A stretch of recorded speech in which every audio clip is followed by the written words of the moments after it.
Allô, ma belle gang de l'Arc-en-Ciel. Et c'est Eric. Je prends quelques instants pour vous féliciter pour votre compétition d'athlétisme. Je peux pas être avec vous ce midi parce que j'ai un événement, mais j'aurais beaucoup aimé être avec vous en train de dîner et partager ce repas avec vous et ce moment précieux que M. Félix et M. Sébastien ont organisé pour vous. Premièrement, je veux féliciter les, euh, les équipes de relais qui ont rapporté chez les filles la médaille d'or et chez les gars la médaille de bronze. C'était extraordinaire, c'était vraiment beau à voir. Et je veux aussi féliciter tous ceux qui étaient sur le bord de la piste pour encourager l'école. Vous étiez vraiment incroyables, vous étiez la plus grosse gang, vous étiez là malgré la pluie, vous appuyez vos partenaires de classe et d'école. C'était beau à voir. Je veux aussi féliciter Gabriel. Gabriel qui a laissé qui sentait qu'il n'était pas pour performer le mieux qu'il pouvait. Puis avec humilité, il a décidé de laisser sa place à, à Olivier. Ça, c'est un beau geste, Gabriel. C'est vraiment, tu as mis l'équipe au devant. Tu n'as pas pensé à ta petite personne et à dire, ben moi, je veux compétitionner. Non. Tu t'es retiré et tu as permis à quelqu'un de prendre ta place alors que c'était ta place à toi. Donc, moi, je te lève mon chapeau. C'est une des plus belles choses que j'ai vues durant cette journée-là. Oui, il y a eu les victoires. Oui, il y a eu la deuxième place aussi au niveau des écoles pour les 6e années. C'est extraordinaire. Mais ces gestes-là que tu as faits, on ne les voit pas dans ces résultats-là. C'est derrière les résultats. Puis je voulais te le mentionner que c'était vraiment, vraiment, vraiment un bel esprit d'équipe. Tu es vraiment un gars d'équipe d'avoir fait ça. Je voulais aussi féliciter Océane. Océane qui était qui était vraiment fière, mais pas d'avoir performé ou pas d'avoir fini premier ou peu importe quoi, mais était fière d'avoir réussi son objectif à bien respirer durant la course. Une chose qu'elle n'avait pas faite du tout durant les entraînements.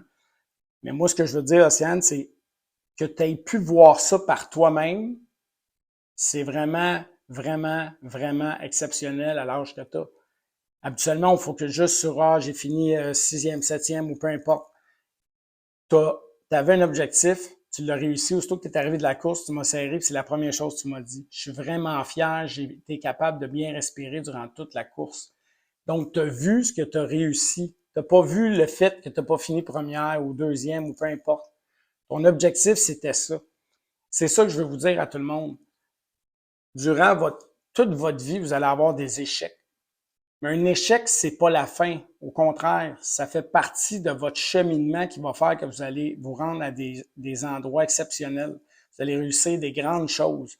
Mais avant de réussir des grandes choses, il faut vivre des échecs. Vous allez vivre des échecs. Vous allez vivre des revers.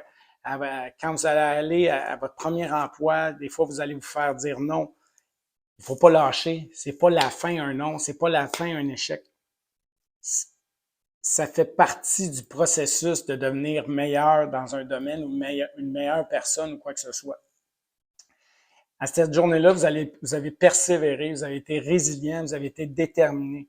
C'est ça qu'on veut aller chercher chez les jeunes avec ces compétitions-là. Oui, on aime ça gagner, oui, on veut gagner, mais je veux pas en voir un sortir de là la tête basse ou d'être déçu de lui. Vous avez été choisi parmi tous les élèves de l'école, 5e, 6e année. Vous avez été pris par M. Félix et M. Sébastien. Donc, juste d'être là, c'est déjà une victoire. OK? Puis, en parlant de M. Félix et M. Sébastien, remerciez-les beaucoup de fois parce que c'est des grosses journées d'organisation et pas juste ça. Ils prennent le temps de vous inscrire à ces événements-là. C'est pas toutes les écoles qui sont là. Ils prennent le temps de vous inscrire et mettre beaucoup d'heures, beaucoup de travail là-dessus pour que vous puissiez vivre ces choses-là qui vont vous servir durant toute votre vie. Moi, j'ai été témoin de ça. Moi, j'ai un attachement particulier avec vous, gang. J'étais là, j'étais super content d'être là, même s'il mouillait, même s'il faisait froid. J'ai eu du plaisir, on a bien ri dans mon auto quand on se réchauffait. Mais je voulais juste que vous preniez le temps de regarder ce que vous avez fait de bon cette journée-là, pas juste que vous n'avez pas réussi. Okay? C'est hyper important. Puis faites ça dans la vie aussi. Regardez pas juste les erreurs que vous faites. Parce que parmi une erreur, ben, tu as peut-être fait 10 bonnes choses. Fait que je veux que tu focuses sur les 10 bonnes choses que tu as faites. Fait que autant dans le sport que du côté humain ou dans ta vie personnelle ou quoi que ce soit, regarde toujours ce que tu fais de bon. Je veux pas que tu regardes juste les erreurs que tu fais. Les erreurs vont faire que tu vas devenir meilleur. Il faut en faire. Puis même moi, je t'en souhaite des erreurs. Je te souhaite des échecs. Les échecs, ça nous aide à revenir plus fort et à travailler plus fort. Donc, je voulais prendre ce petit peu de temps-là pour vous féliciter et pour vous dire que je vous ai beaucoup dans mon cœur. J'ai vraiment un attachement à vous, gang. Vous êtes vraiment important. Quand je vais à l'école, c'est vraiment pour aller voir toute la gang d'Arc-en-Ciel. Puis tous les élèves que je croise m'apporter un bien énorme. Donc, je suis vraiment déçu de ne pas pouvoir être là. Mais je tenais à vous faire une petite vidéo et à vous dire félicitations à tout le monde. Soyez fiers de vous. Je vais entendre des gros applaudissements pour tout le monde. Fait que je vous aime beaucoup et merci de me donner cette confiance-là, Sébastien et Félix, de me permettre de vivre ça avec vous. Donc, bonne journée, gang. On se voit avant la fin de l'année, c'est sûr, sûr, sûr. Bye bye.